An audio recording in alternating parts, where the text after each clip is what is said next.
Hi there.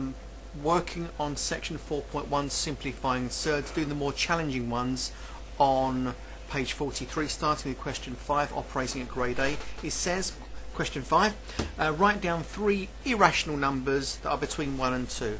So here's my target, something between 1 and 2. Well, I know the square root of 1 is 1. I know the square root of 4 is 4. Therefore, the square root of 2 has got to be somewhere between 1 and 2, hasn't it? And the square root of 3 has got to be somewhere between 1 and 2. Now, finding the third one's going to be challenging. If I go root 5, I'm going above 2. If I go root something else less than 1, I'm going to go less than 1.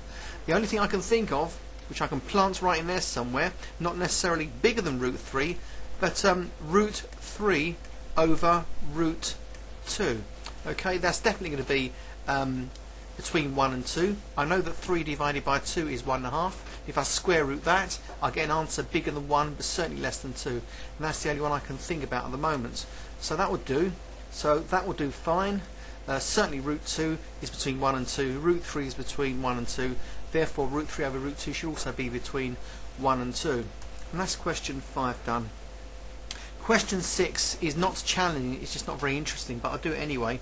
I've got to show that the square root of 2 times the square root of 3 times the square root of 4 times the square root of 5, I think, times the square root of 6 can be simplified to 12 lots of root 5.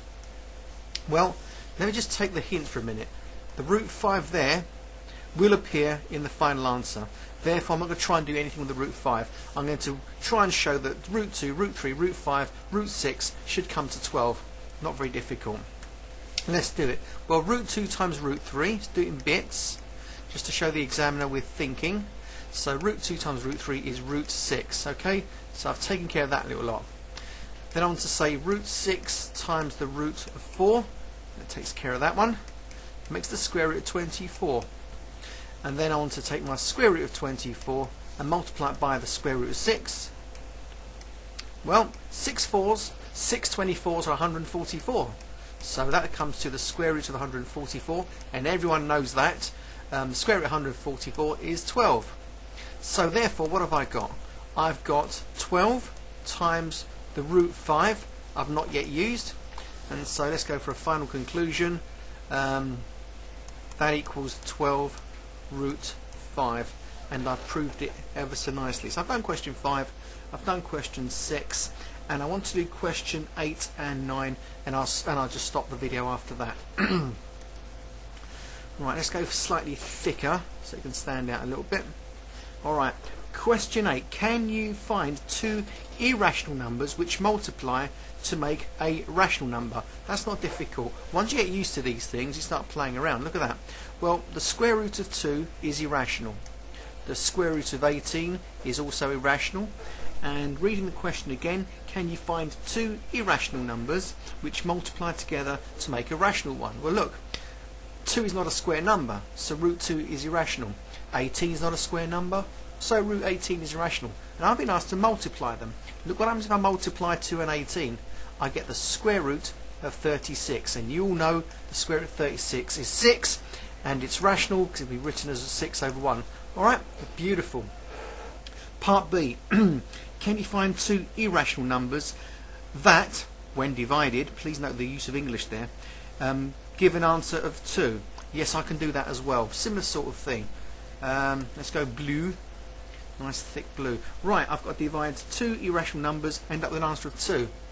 Okay, if I've got to end up with an answer of 2 and I square root it, my answer before I square root it must be 4, because the square root of 4 is 2. So I've got to think of 2 irrational numbers which divide to give me 4, which I then square root. Anyway, check this out. 32 square rooted divided by 8 square rooted. Look at it carefully.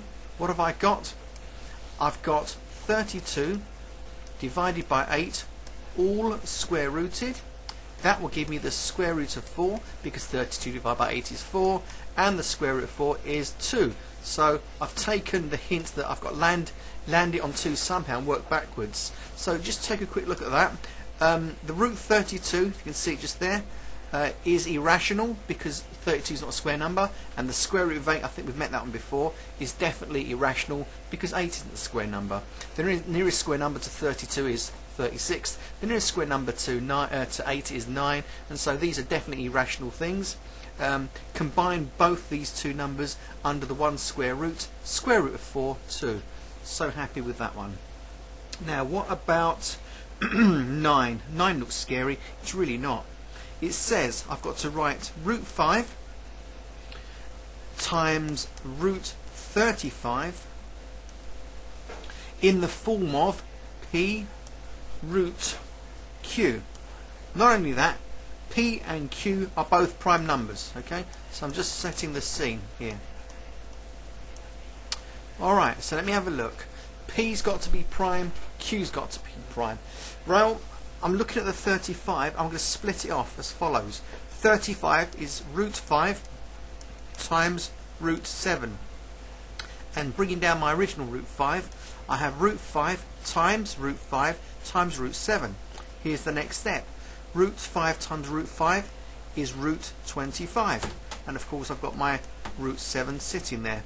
What is the square root of 25? It's 5. Times root 7, well, it's just 5 root 7s. And let's study what we've got. P is like my 5, my prime number, and Q is also a prime number because look, 7's a prime number. Therefore, root 5 times root 35 simplifies down to 5 root 7.